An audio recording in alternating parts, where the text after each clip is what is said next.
Bom dia a todos. Vamos iniciar mais uma coletiva das estatísticas do setor externo. Aqui conosco Fernando Rocha, chefe do Departamento de Estatísticas do Banco Central, que fará uma apresentação e responderá às perguntas. Os jornalistas aqui presentes poderão perguntar utilizando o microfone e os que estão online precisarão perguntar via chat. Por gentileza, todos se apresentem antes de fazer as perguntas. Fernando, bom dia. Bom dia, Adriana. Bom dia a todos.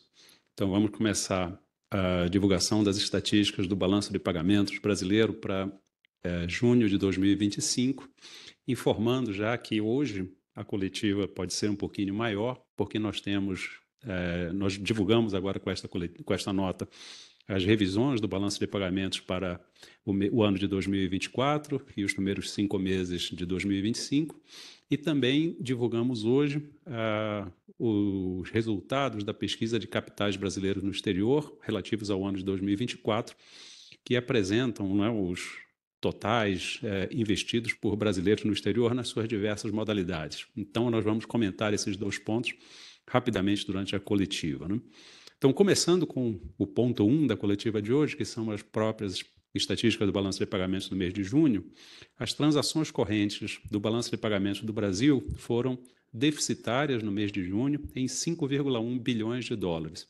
Isso representou um aumento no déficit corrente na comparação com junho de 2024, a comparação usual que a gente faz com o mesmo período do ano anterior, que havia registrado lá em junho de 2024 um déficit de 3,4 bilhões, né? Então, a gente teve um aumento no déficit corrente e este resultado de 5,1 bilhões agora do mês de junho é o maior déficit para meses de junho desde 2014, né? Em 2014, esse resultado foi 5,4 bilhões. Né? Esse foi o terceiro mês consecutivo. Se vocês olharem as informações que estão na tabela 13, que tem uma série histórica dos resultados, você pode comparar, né, este mês, os meses, né, o mês com o mesmo mês do ano anterior, e ver que nos últimos 3 meses, em março, abril e maio, nós tivemos um aumento no déficit corrente na comparação com o mesmo período do ano anterior. Ainda nessa mesma comparação, se vocês olharem o gráfico que acompanha o texto da nota para a imprensa, o gráfico número 1, ele vai mostrar essa evolução, né, do déficit em transações correntes no acumulado em 12 meses. E se vocês compararem com a nota anterior, vocês vão ver que o gráfico, essa linha de tendência, apresenta um desenho um pouco diferente. Isso é devido à revisão, né, dos dados de 2024 e dos primeiros 5 meses de 2025, que a gente vai detalhar posteriormente, né? Voltando, então, aos 5,1 bilhões do déficit em transações correntes agora do mês de junho, se a gente mantiver essa comparação interanual, a gente vai ver que essa passagem de 3,4 para 5,1, esse aumento de 1,8 bilhão no déficit, ele é devido à expansão, né, ao aumento no déficit na conta de renda primária, fundamentalmente devido aos lucros e dividendos, e também a uma redução do superávit da balança comercial. O superávit da balança comercial em tendência declinante já vinha acontecendo há algum tempo, a gente já vem há alguns meses vendo superávites menores, e a renda primária ela estava mais ou menos estável ou com pequena redução, e neste mês ela cresceu, né? O déficit de renda primária passou de 4,9 bilhões para 6,2 bilhões, um aumento ali de 1,3, né, daqueles 1,8 do aumento total do déficit em transações correntes. O restante disso foi a redução do superávit comercial de 5,7 bilhões em junho de 2024 para 5,3 bilhões agora em junho de 2025. Então, esses 1,3 do aumento do déficit na conta de renda primária e o 0,4 do aumento da redução do superávit na balança comercial já explicam fundamentalmente o resultado em transações correntes, né? Se a gente detalhar mais essa redução do superávit comercial, esses 5,3 bilhões de dólares de superávit constitui o menor resultado para meses de junho, né? É uma série que tem bastante sazonalidade, então a gente só compara o mesmo mês de cada ano. O menor resultado para meses de junho desde 2019, né? Lá atrás havia sido 3,9 bilhões. As exportações em junho mantiveram o comportamento que vem apresentando ao longo deste ano, né? Ficaram mais ou menos estáveis. Se a gente olhar o resultado de junho, teve um crescimento de pouco menos de 1%, 0,9%. Se olhar os dados de janeiro a junho, teve uma ligeira redução também de 1%, menos 0,9%. Então, fica flutuando em torno dessa estabilidade. É importante ressaltar que é uma estabilidade por volta dos maiores níveis da série. Então, não é que as exportações brasileiras tenham caído, assim, elas pararam de crescer, mas elas permanecem por volta dos mais elevados patamares já registrados na série histórica, né? Se a gente olhar os dados dos últimos 6 meses, por exemplo, produtos como soja e carne estão batendo recorde em termos de quantidade exportada. A gente tem uma redução de preço, no qual uma importante exceção são os preços de café, mas esse contrabalanceamento, né, entre um crescimento das quantidades e uma redução nos preços provoca essa estabilidade no valor exportado. Já as importações, elas cresceram 2,8%.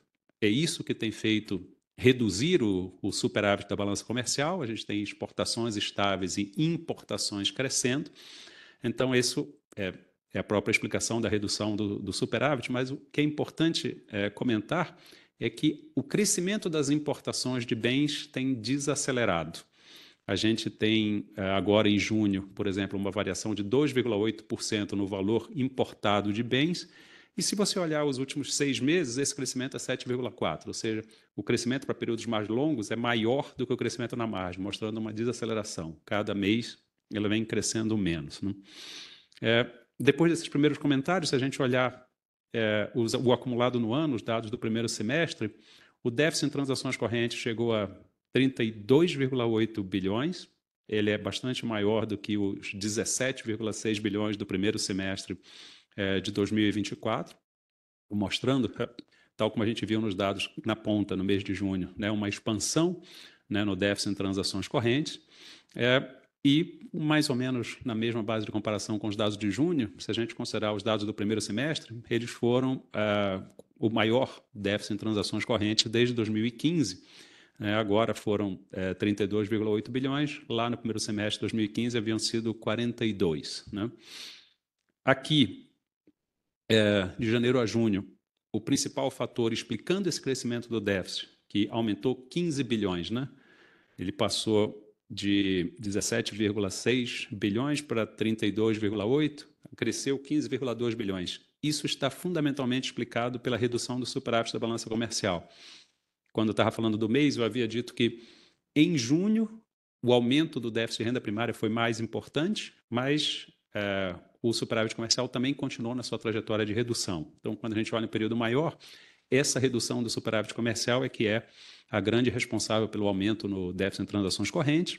O superávit comercial brasileiro, considerando os primeiros semestres, reduziu 30%, né, o que em dólares nominais dá 11,2 bilhões, então explica mais de 2/3 da redução do aumento total do déficit em transações correntes. Né? No caso, a gente também teve o aumento no déficit em renda primária e um aumento no déficit na conta de serviço, ou seja, a gente pode dizer que o aumento do déficit em transações correntes foi devido a praticamente todos os itens que compõem as transações correntes, como a balança comercial, que teve redução do seu superávit, a conta de serviço, que teve aumento no déficit, e a conta de renda primária, que também teve aumento no déficit. Então, todos esses fatores, todas essas modalidades andaram na mesma direção. Quando a gente olha o acumulado em 12 meses, que a gente faz sempre uma análise do mês em curso, que é a informação mais na ponta dos últimos 6 meses e dos últimos 12 meses, o déficit em transações correntes acumulado em 12 meses chegou a 73,1 bilhões de dólares, o que, comparado com o tamanho da economia brasileira, representa 3,4% do PIB.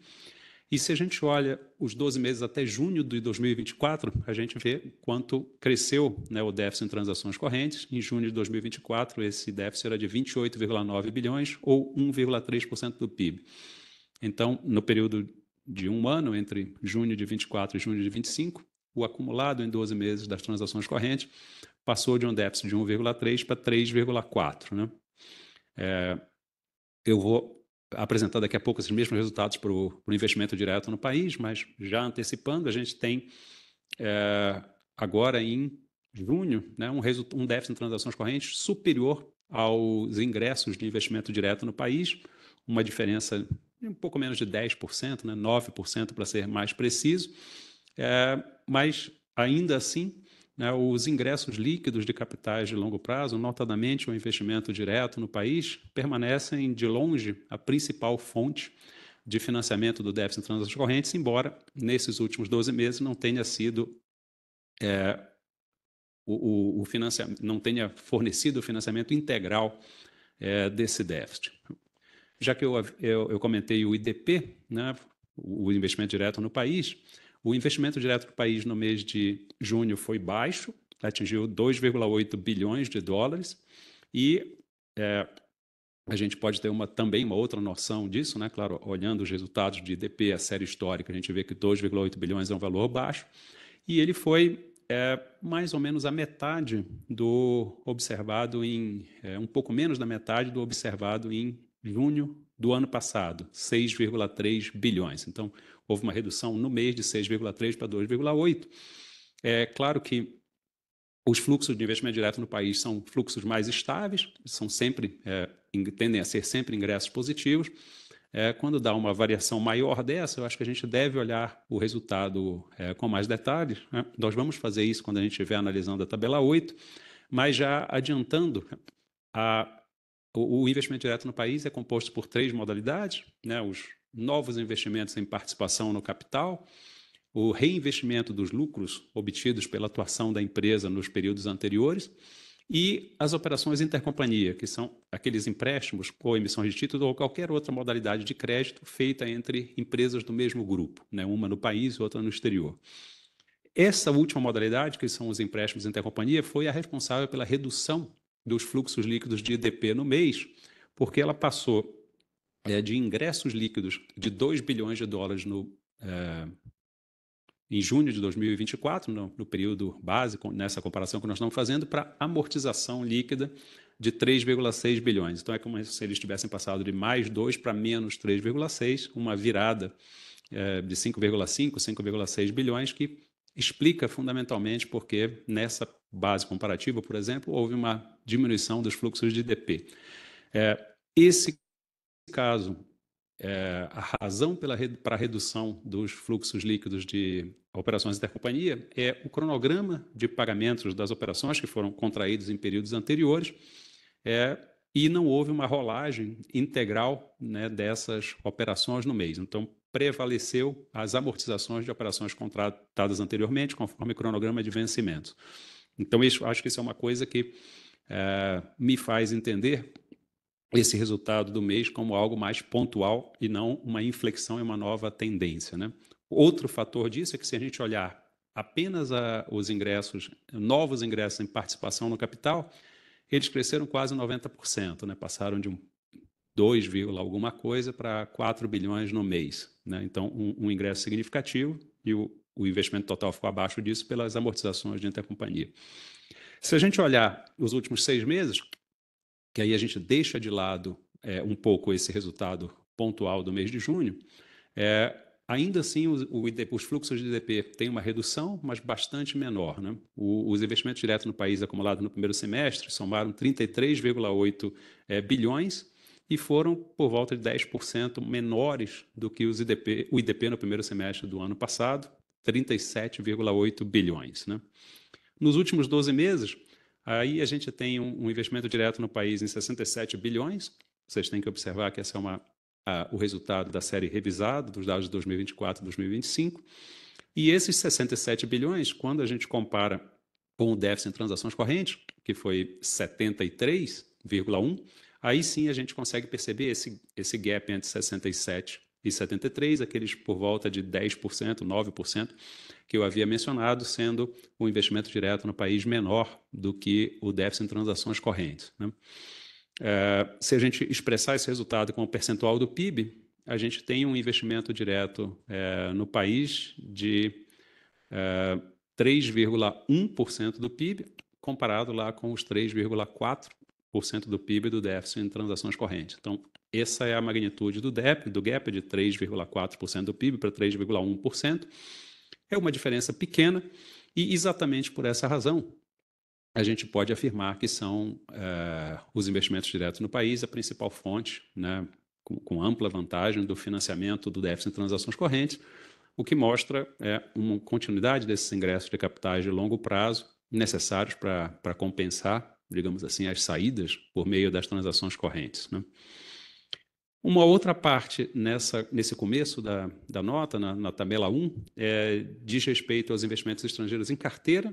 Eles foram positivos pelo segundo mês consecutivo, né? Essa é uma série que é mais volátil, e a gente teve ingressos líquidos em maio e em junho. Agora, em junho, foram 2,3 bilhões. E, neste caso, ao contrário do mês passado, né, voltou ao padrão habitual de ter comportamentos distintos nas diferentes modalidades, né? Uma saída líquida em ações, por volta de 2,2 bilhões, quando a gente considera ações e fundos de investimento, e ingressos líquidos em títulos de renda fixa de 4,6 bilhões. Então, são os investidores estrangeiros investindo em títulos de renda fixa que ajudaram a financiar também a condição do setor externo da economia brasileira no mês de junho. Nos últimos 12 meses, os ingressos líquidos são de 4,1 bilhões, ou seja, a gente pode olhar isso de duas formas, né? Só neste mês teve ingresso de 2 bilhões, nos últimos 12 meses, 4,1. Essa diferença pequena entre o resultado mensal e o resultado em 12 meses é que o comportamento dessa conta oscila em ingressos e saídas. Por outro lado, a gente pode comparar esses 4,1 bilhões de ingressos líquidos nos últimos 12 meses para investimentos em portfólio no país com os 67 bilhões de investimento direto. E é por essa razão que eu digo que, por ampla margem, os investimentos diretos no país são a principal fonte de financiamento no déficit corrente, né? Com isso, esses são os principais resultados do balanço de pagamentos do Brasil para o mês de junho. Eu queria dar um enfoque mais detalhado na conta de serviços, na conta de renda primária, que é o que eu passo a fazer a partir de agora. As informações da conta de serviços estão na tabela 3 da nota de imprensa. Houve um ligeiro aumento no déficit na conta de serviços, como eu havia mencionado, no mês de junho, um aumento de 3,7 bilhões, e o déficit na conta de serviços somou 4,5 bilhões. Então, por praticamente todas as métricas que a gente usa geralmente, né, seja no dado do mês ou dado acumulado do ano, a gente está com as despesas líquidas na conta de serviços, que são as importações líquidas de serviços, ou seja, o quanto o Brasil exporta menos o quanto o Brasil importa, a gente está com esse déficit, que essa conta é estruturalmente deficitária, a gente está com esse déficit em valores recordes, né? Se a gente olhar o mês de junho, esses 4,5 bilhões é o maior déficit na conta de serviços para mês de junho. Se a gente olhar os dados da receita e da despesa, ou seja, os fluxos brutos, eles também são os recordes da série. Se a gente olhar os resultados acumulados no semestre, o déficit na conta de serviços somou 26 bilhões, que é o maior desde 2014, quando deu 27. E se a gente olhar as receitas brutas e as despesas brutas da conta de serviços, também são os recordes da série, né? Então, isso significa, junto com a importação de bens, a importação de serviços crescendo e estando em níveis recordes da série, é o grau da absorção doméstica, né, de como a demanda doméstica está voltada não só para a produção doméstica de bens e serviços, também para a importação de bens e serviços pelos residentes no país e em níveis recordes, pelo menos na série que a gente tem compilada aqui no Banco Central, né? Quando a gente olha detalhadamente, conta por conta, na conta de serviços, a gente vê que a ampla maioria delas aumentou o seu déficit, como é o caso de viagens, serviços de propriedade intelectual, telecomunicação, computação, informações, aluguel de equipamentos. Todas essas rubricas aumentaram o déficit no mês. Uma delas, no entanto, reduziu o déficit. E aí a gente tem sempre destacado o comportamento dessa conta, que é os serviços culturais, pessoais e recreativos, que a dinâmica dela, a razão por essa redução do déficit, não digamos assim, uma razão puramente econômica de redução de demanda. Nesse caso de serviços culturais, pessoais e recreativos, é aquela rubrica da conta de serviços do balanço de pagamentos que registra, né, as taxas, tarifas ou outros serviços que são prestados pelas empresas de jogos e apostas. A partir de janeiro deste ano, pelo efeito da nova legislação brasileira, essas empresas, elas, digamos assim, nacionalizaram e criaram subsidiárias no país. Com isso, deixou de haver fluxos no balanço de pagamentos com a mesma intensidade que havia antes, ou seja, foi uma mudança legislativa que provocou uma mudança na forma de funcionamento das empresas que estabeleceram subsidiários no país. Então, as transações agora são domésticas, né? Os fluxos entre o apostador e a empresa de apostas são domésticas, não estão mais incluídos no balanço de pagamentos. Então, a redução desses fluxos no balanço de pagamentos não quer dizer redução nas apostas e também não quer dizer uma redução na demanda, né? Se vocês olharem os dados que estão na tabela 3, na conta de despesas com serviços culturais, pessoais e recreativos, a gente vai ver mês a mês uma redução na faixa de 80%. Agora, em junho, deu redução de 85%. Se vocês olharem o restante desses fluxos que eram compilados na conta de outras transferências, na tabela 5, vocês vão ver redução na faixa de 75%, 80%. Então, isso é o efeito, né, na estatística de balanço de pagamentos da nova legislação. Então, isso diminui a taxa de crescimento, né, da conta de serviços, mas eu acho que quando os analistas, economistas analisarem o crescimento da conta de serviços, eu acho que esse item tem que ser tratado à parte, né? Bom, das contas que cresceram, viagens, serviços de propriedade, telecomunicações, transportes, aluguel de equipamentos, o maior crescimento, né, numérico, em valor absoluto, neste mês ocorreu na conta de viagens internacionais, né? O déficit de viagens internacionais cresceu 17% no mês, chegou a 1,3 bilhão, com aumento no fluxo de receitas e de despesas. Claro, como o déficit cresceu, o fluxo de despesas cresceu mais, né? Então, mas esse comportamento também é verdadeiro na conta de serviço de propriedade intelectual, que cresceu 23%, telecomunicações com crescimento de 13%, aluguel de equipamentos com crescimento de 8%, ou seja, todos esses fatores têm crescido, mostrando o dinamismo na conta de serviço, né? Quando a gente passa para a renda primária, né, houve um déficit de 6,2 bilhões de dólares no mês de junho, um crescimento de 25%, um crescimento significativo em relação a junho do ano passado. E, de novo, essa conta ela estava apresentando resultados mais próximos de estabilidade ou de decrescimento, então, neste mês, foi um resultado diferente, né? Quando a gente olha os componentes principais da conta de renda primária são os juros e lucros e dividendos, né? Os juros permaneceram estáveis, enquanto que o crescimento do déficit na conta foi dado pelos lucros e dividendos, né? A gente teve, então, partindo para os lucros e dividendos, despesas líquidas de 3,8 bilhões, enquanto no ano passado esses resultados foram significativamente menores, o crescimento foi de quase 50%, foi 45,6%, e ele foi causado, né, a gente tem a ideia, quando olha os números líquidos, né, de que se aumentou o déficit, foi por causa de aumento de despesa, se caiu o déficit, foi por causa de aumento de receita. Mas, na verdade, isso pode ser o inverso. O que aconteceu neste mês foi o inverso. A gente teve um crescimento no déficit porque a queda nas receitas de lucros foi maior do que a queda nas despesas, né? As receitas somaram 1,5 bilhão, com uma queda de 47%. Nessa queda nas receitas, né? O que são essas receitas de lucros e dividendos? São aquelas empresas que atuam no exterior, que têm sócios residentes no país como seus controladores, ou que fazem parte do grupo controlador, ou que são seus donos, se a gente quiser. Essas empresas tiveram lucros menores no exterior nesse primeiro semestre do ano em relação ao primeiro semestre do ano passado. Isso pode ser decorrente de redução de preço das commodities no mercado internacional, que diminui a lucratividade dessas empresas, ou tem outros fatores. Mas então foi essa queda nas receitas que aumentou o déficit na conta. No caso, nas despesas, que são aquelas empresas de propriedade estrangeira que atuam no Brasil, elas também tiveram uma ligeira redução nas suas despesas, na sua lucratividade, de 2,7%. Então, estiveram muito mais próximas da estabilidade, o aumento no déficit foi a queda nas receitas, né? Com isso, acho que esses são os principais resultados no déficit em transações correntes. Uma outra conta que a gente passou a apresentar os resultados aqui está na tabela 6, na conta de capital, por causa das aquisições líquidas de criptoativos, né? Eu acho que é uma demanda muito grande por números relativos a criptoativos e o entendimento dessa rubrica. E aqui também a gente teve uma diferença, a gente vinha mês a mês apresentando uma redução nos gastos com aquisições líquidas de criptoativos.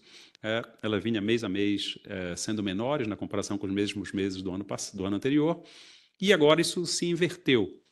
Não foi um aumento significativo, assim, não foi um aumento muito significativo, né? Ela passou de 1,3 para 1,5 bilhão, mas ela representa um gasto, né, significativo de 1,5 bilhão de dólares em termos líquidos, com residentes no Brasil adquirindo criptoativos de residentes no exterior. Muito provavelmente se trata de empresas que trabalham nesse mercado, atendendo a demanda de seus clientes, né?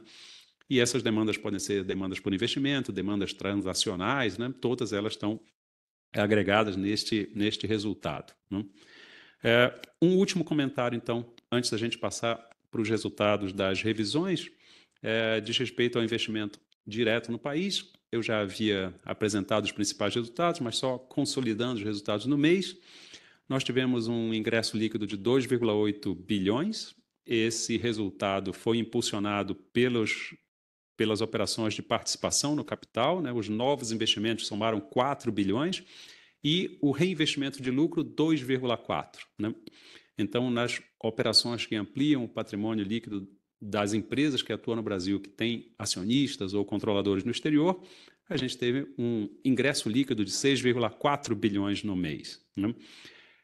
A explicação, portanto, para nós termos ingressos baixos de 2,8 bilhões são as saídas líquidas das operações intercompanhia, como eu já havia mencionado, que somaram 3,6 bilhões, enquanto no mesmo mês do ano anterior haviam chegado a 2 bilhões, né? Bom, com isso eu encerro aqui o que eu tinha para apresentar em relação ao resultado do mês. A revisão do balanço de pagamentos, né? Em primeiro lugar, o que é uma revisão das estatísticas, né? As estatísticas, elas são compiladas, vocês estão vendo, nós estamos no dia 25 de julho, divulgando os resultados do mês anterior, do mês de junho. Então, para fins estatísticos, isso é uma tempestividade muito pequena, uma divulgação rápida de estatísticas, e nem sempre nós temos, para todas as rubricas que compõem o balanço de pagamentos, a informação final já disponível tão próximo do período de referência, né? Isso é verdade para diversas transações cambiais, transações não cambiais principalmente, prestação de informação por parte das empresas que fazem negócio com o exterior, mas isso é principalmente verdade quando a gente apura os estoques, né? Os estoques são aqueles dados ao final de período que as empresas, em geral, precisam ter balanços ou balancetes para informar para o Banco Central. Então, agora, há poucos meses, nós acabamos a coleta dos dados da pesquisa de capitais brasileiros no exterior para o ano de 2024, que pegam os estoques de 31 de dezembro de 2024 e algumas informações de fluxos no ano passado, né?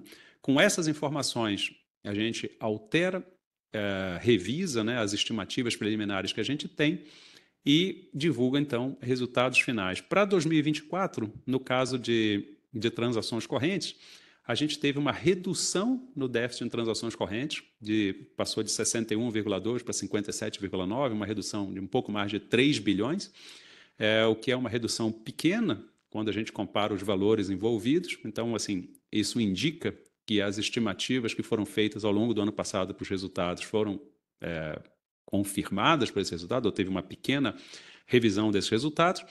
E no caso do janeiro-maio de 2025, o déficit em transações correntes aumentou de 24,9 para 27,7, uma variação de 2,8. Então, a gente teve, para 2024, um aumento de 3 bilhões no déficit em transações correntes, para os primeiros 5 meses de 2025, uma redução de 3 bilhões. Ou seja, se a gente olhar por um período mais longo de tempo, que envolve, por exemplo, todo o período da revisão, em termos líquidos, a revisão de transações correntes foi praticamente zero. Isso se deve por causa que as revisões de lucros e dividendos se compensaram, aumentou a receita em 2024, diminuiu a receita em 2025.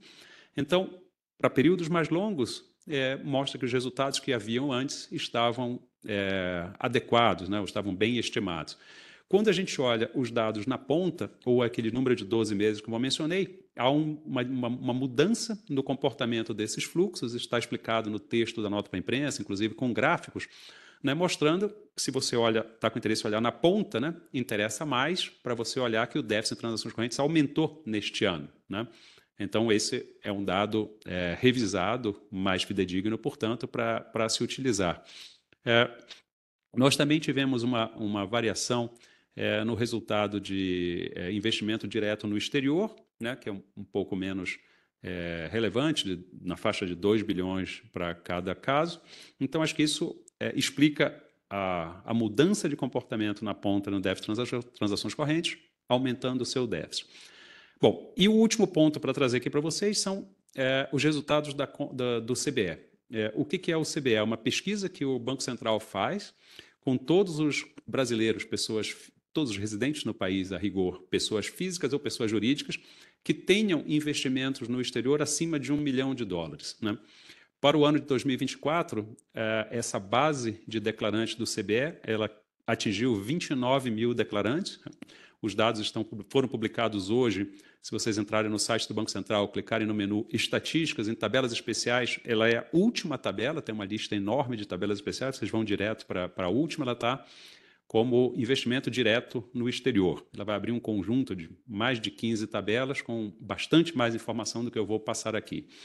Então, o que eu queria ressaltar é uma pesquisa com 29 mil declarantes.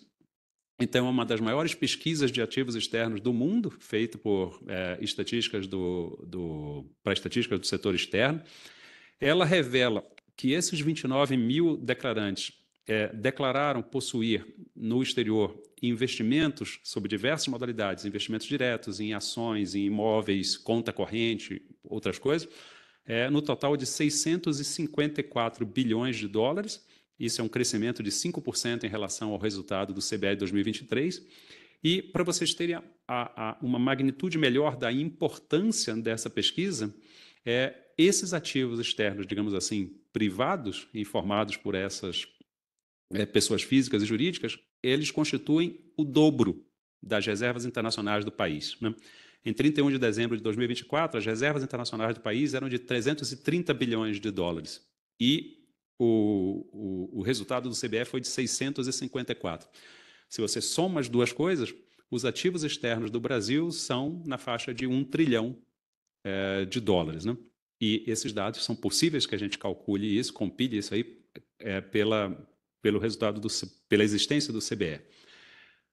Desses 650 bilhões, 500 bilhões, né, são investimento direto no exterior. Ela é de longe o item mais importante, né? Nesses investimentos diretos, aparecem na pesquisa de CBE como principais destinos de investimento direto, né, os Países Baixos e um conjunto de ilhas no Caribe, que são caracterizados como sendo paraísos fiscais, se a gente olhar isso do ponto de vista tributário, ou são pontos de passagem do ponto de vista estatístico, onde as empresas, nesse exemplo, as empresas brasileiras criam, os donos das empresas brasileiras criam, né, uma empresa nos Países Baixos, nas Ilhas Virgens, nas Ilhas Caimã, mas também em Luxemburgo, por exemplo, e a partir dessa atuação no exterior, eles realizam as operações ou fazem as transações, os negócios, né, que desejam. Então,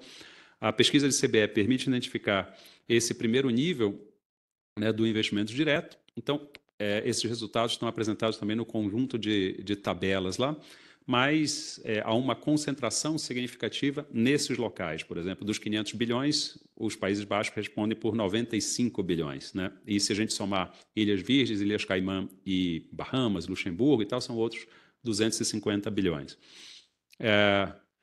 A gente tem também uma informação que é muito relevante, que a gente passou a divulgar, se eu não me engano, no CBE de 2023, mas a gente tem uma série histórica desde 2020, que são o comportamento das contas no exterior que são mantidas por exportadores brasileiros, né? Se vocês lembram, em 2006, houve uma legislação que acabou com a cobertura cambial obrigatória das exportações, então permitiu que os exportadores não precisassem mais fazer contrato de câmbio e internalizar os dólares no país, mas eles pudessem manter esses dólares em contas no exterior. E durante muito tempo, vários analistas acharam que essas contas eram uma fonte de acumulação crescente de recursos, né? E quando nós começamos a fazer a pesquisa com os exportadores, eles passaram a nos dizer quanto eles recebiam nessas contas ao longo do ano E o que eles faziam com essas contas? Então, na verdade, a gente tem, por exemplo, em 2024, os exportadores receberam, sei lá, exportações na faixa de 300 bilhões, 69 bilhões de dólares foram recebidos em conta no exterior. Mas eles nos informaram que pagamentos de importações, pagamentos de importação de bens, de serviços, lucros ou outras destinações foram 69,2 bilhões. Ou seja, na maior parte, essas contas correntes mantidas no exterior são fluxos de caixa em moeda estrangeira. A empresa tem um fluxo de caixa em reais no Brasil, um fluxo de caixa em moeda estrangeira no exterior, e são contas de recebimentos e pagamentos. O valor que foi reportado no final de 2023 e no final de 2024 é idêntico, 13 bilhões, que são o saldo dessas contas, e por elas transitaram ao longo do ano 69 bilhões entrando, 69 bilhões saindo. Bom, com isso eu encerro aqui essa parte que eu tinha preparado para apresentar para vocês sobre os resultados de junho, sobre a revisão e sobre o resultado do CBE. E eu passo de novo a palavra para a Adriana para organizar a pergunta que vocês tenham aí.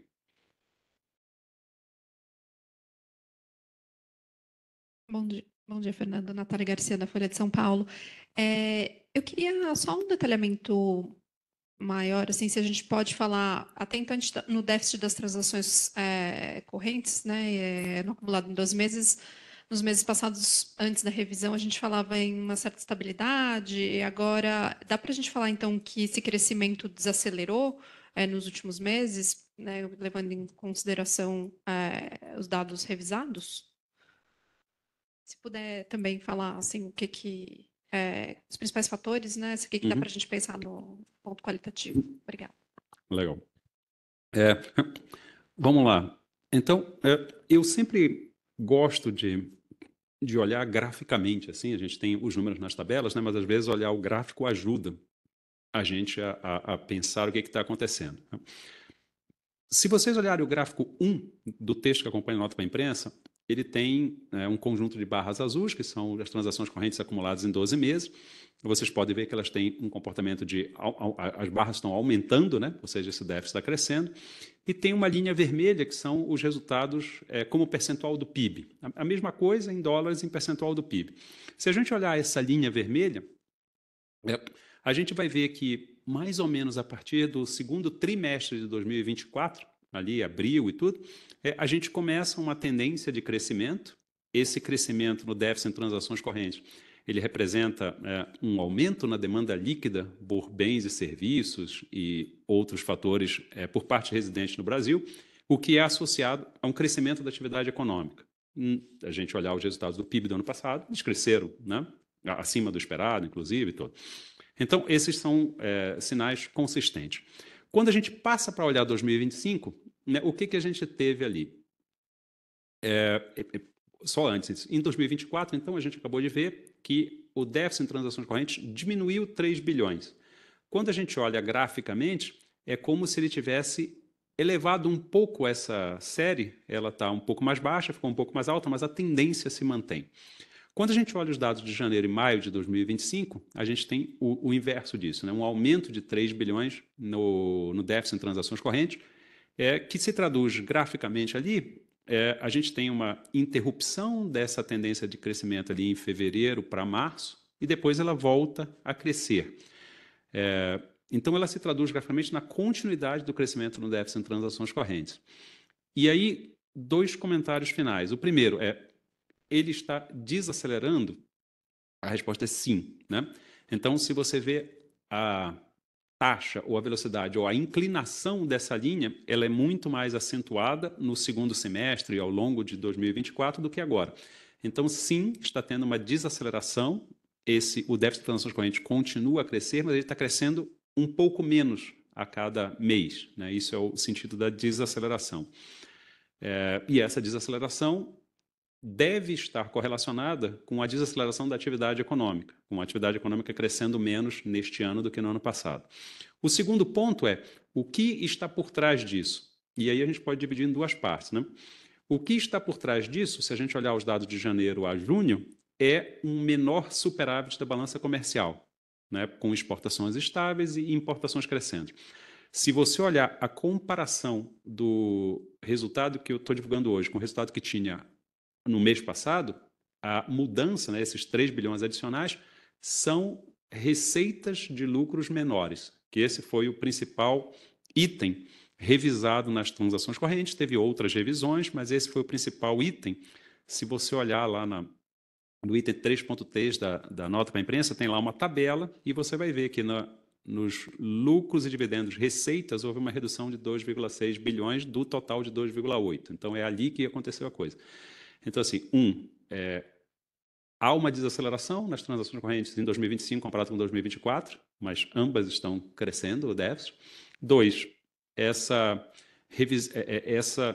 esse crescimento acontece por causa da redução do superávit comercial e o efeito que a revisão trouxe nisso está concentrado nas receitas de lucro.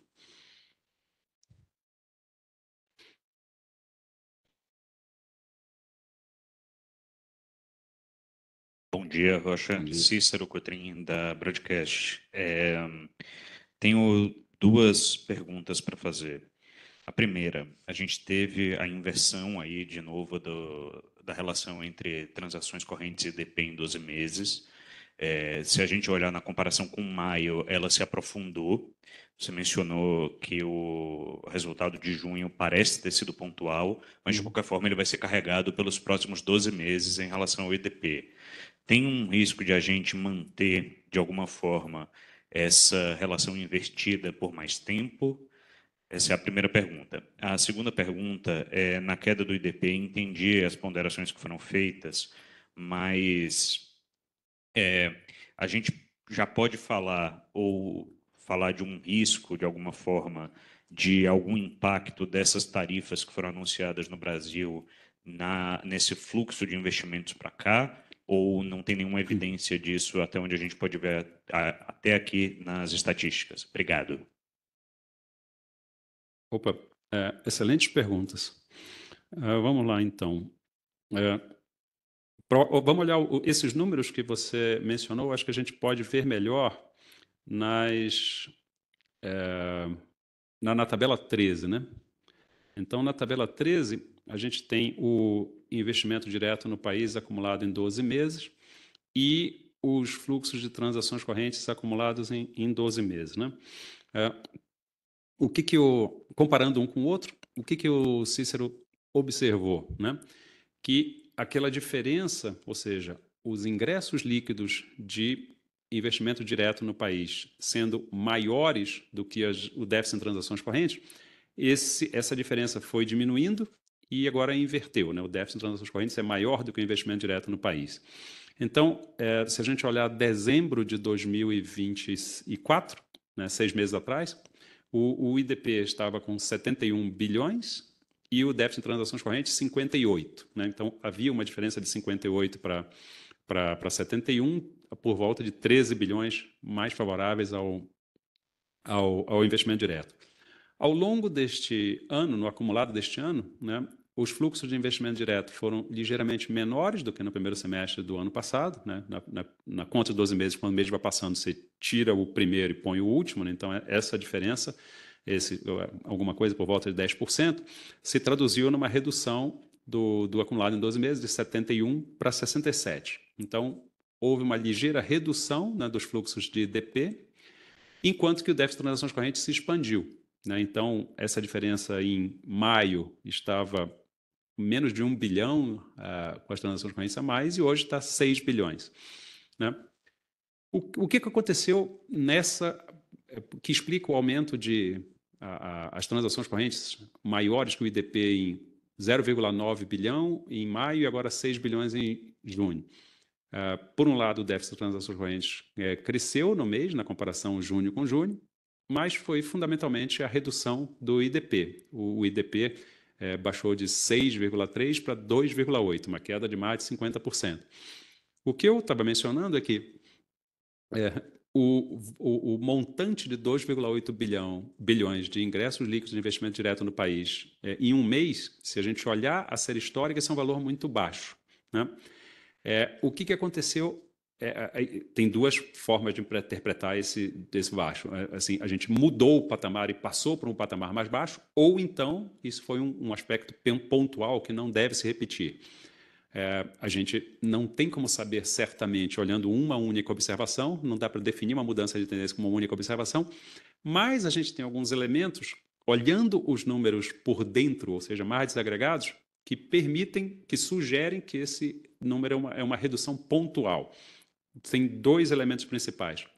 O primeiro é que se você a divisão do investimento direto, a parte de participação no capital, ou seja, investimento no capital das empresas, comparado com a parte de operações intercompanhia.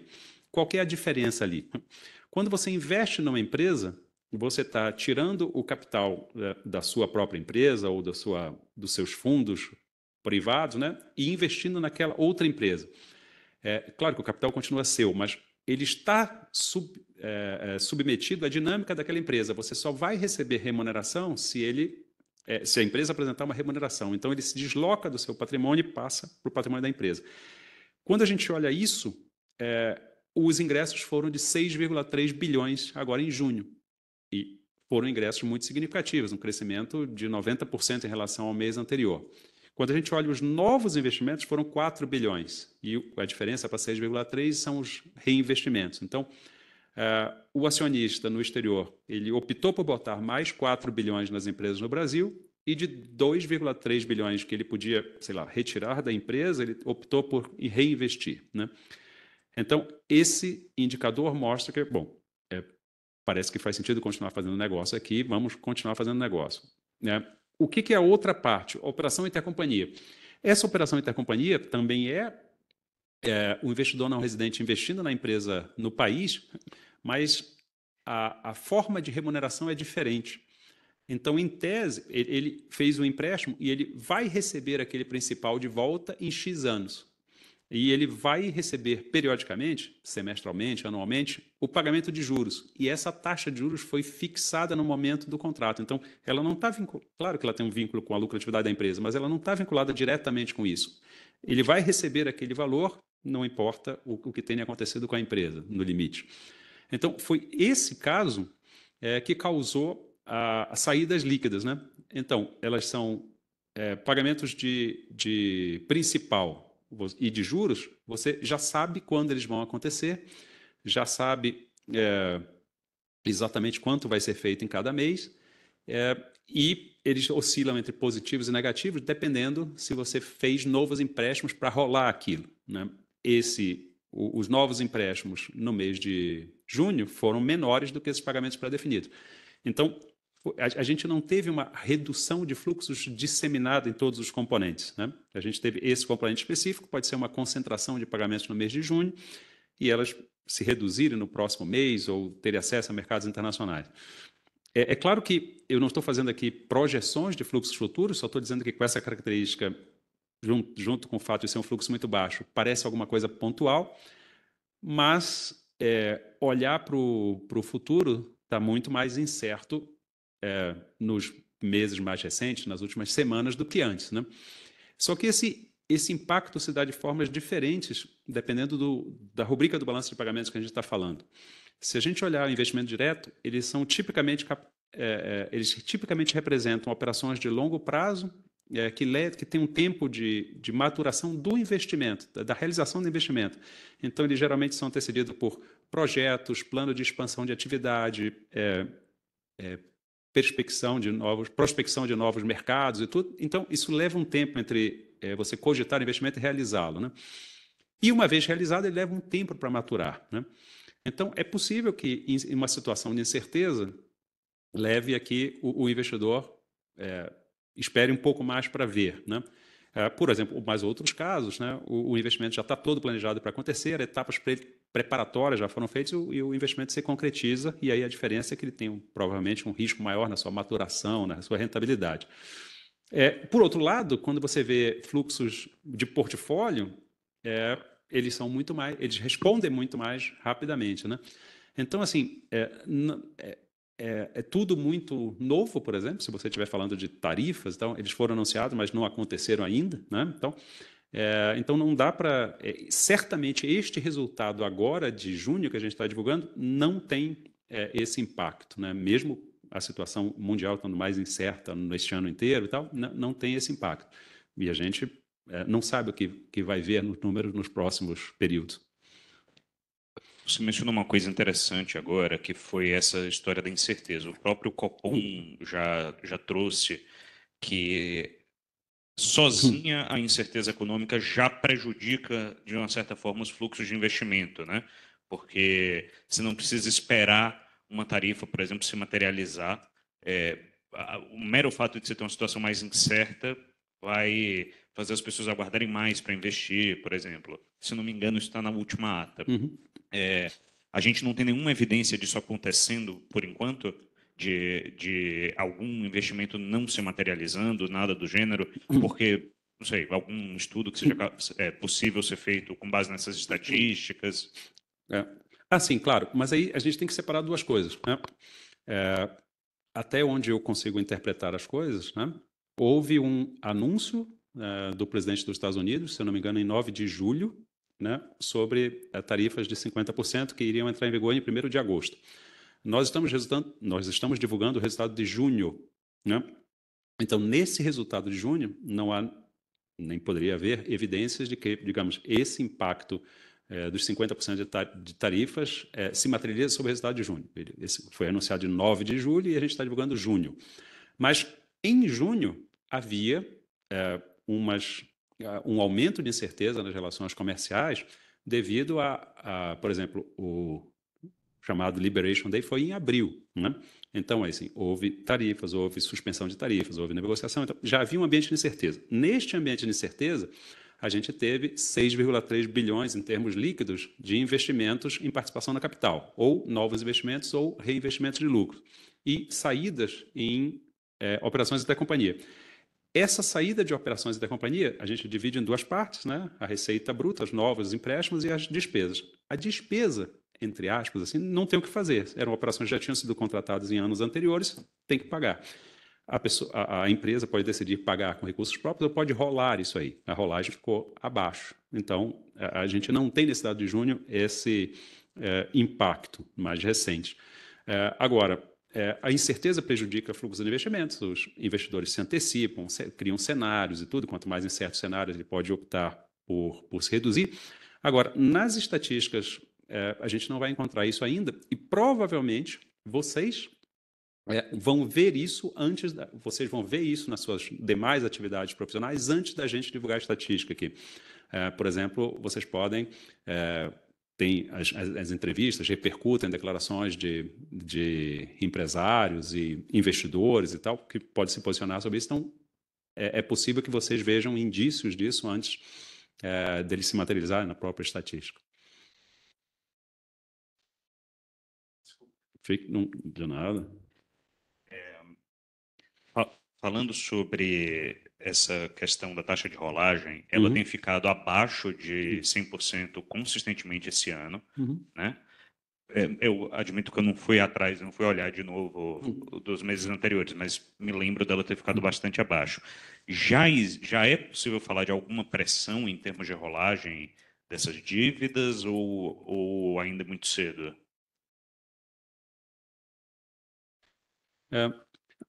Vamos lá. Em primeiro lugar, o que é taxa de rolagem? Taxa de rolagem é um indicador que o Banco Central publica junto com a nota do setor externo, calculado de uma maneira muito simples. A gente pega a totalidade dos novos empréstimos feitos a cada período, ou no mês de junho, ou ao longo deste ano, né, os últimos 6 meses, e divide pela quantidade de pagamentos que foram feitos, né? Então, a ideia da rolagem é que você está pagando empréstimos antigos com empréstimos novos. Então, você está rolando essa dívida. Se a taxa de rolagem for igual a 100%, a ideia é que a dívida fique estável, né? Eu tinha 1 bilhão para pagar agora, eu fui para o mercado internacional, captei 1 bilhão, então, neste mês eu paguei 1 bilhão e captei outro 1 bilhão. O caixa da empresa, né, o balanço da empresa ficou estável nessa operação. Isso pode ser um indicador de várias coisas, né? É um indicador de acesso aos mercados internacionais. A empresa está conseguindo captar no exterior a mesma quantidade, aproximadamente, em termos de magnitude, que ela está pagando. Mas isso não necessariamente significa 100% é o limite. Acima de 100% é bom, abaixo de 100% é ruim. Não necessariamente. Por duas razões. A primeira é que a empresa pode decidir o seu fluxo de caixa, né? Eu quero ampliar meu endividamento, porque eu estou num processo de expansão da atividade econômica, ou eu quero reduzir meu endividamento, porque o endividamento está mais alto, as condições hoje estão menos favoráveis, eu estou com uma geração de caixa maior. Tem várias razões para isso, né? E o segundo ponto, que é importante também, é que esse é um número agregado. A gente não está fazendo uma conta empresa por empresa, a gente está olhando macroeconomicamente o que foi captado, o que foi pago a cada período. O que o Cícero mencionou, então, a taxa de rolagem do mês de junho atingiu 83%, e a taxa de rolagem nos últimos 6 meses, ao longo deste ano, está em 85%. O que são esses 85%? As empresas brasileiras captaram no exterior 27 bilhões de dólares e pagaram, neste mesmo período, quase 32. A captação ficou 4,5 bilhões abaixo.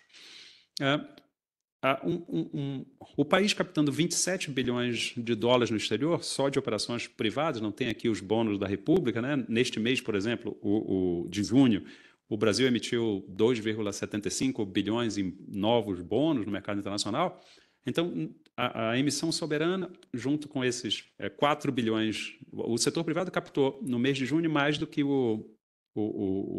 a República, né? 4 bilhões contra 2,75, ou então 27 bilhões no ano, mostra que as empresas não parecem ter nenhum tipo de dificuldade de acessar os mercados internacionais, elas avaliam a partir das suas próprias condições. Agora, o que é interessante é que, se a gente olhar o ano passado teve 106% de taxa de rolagem, né? Então, se a gente fizer a mesma conta, 58 bilhões captados, 55 pagos, sobraram 3 bilhões e meio do ano passado. E esse ano, digamos, estão faltando 4,6. Então, assim, a empresa pode ter visto melhores condições e emitido antes, depois ficou com esse recurso em caixa, depois pagou. Então, não se deve olhar apenas o número do mês. Eu diria que a captação está menor, mas não parece haver nenhum indício de dificuldade de acesso, nenhum problema nesse indicador, não.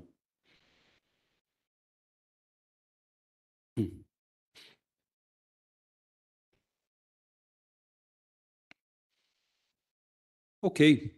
Bom, não havendo mais perguntas, eu queria agradecer a todos pela participação aqui, pelo debate. É sempre muito bom ter perguntas, porque a gente, às vezes, pensa em algumas coisas para explicar, mas sobram algumas dúvidas ou alguns pontos que não foram tratados, e a apresentação fica bem mais rica, né? E eu queria, então, desejar a todos vocês uma boa sexta-feira, bom fim de semana, mas lembrar que segunda-feira, às 10h30 da manhã, estaremos aqui novamente para a divulgação das estatísticas de crédito do mês de junho. Muito obrigado, bom dia, bom fim de semana a todos.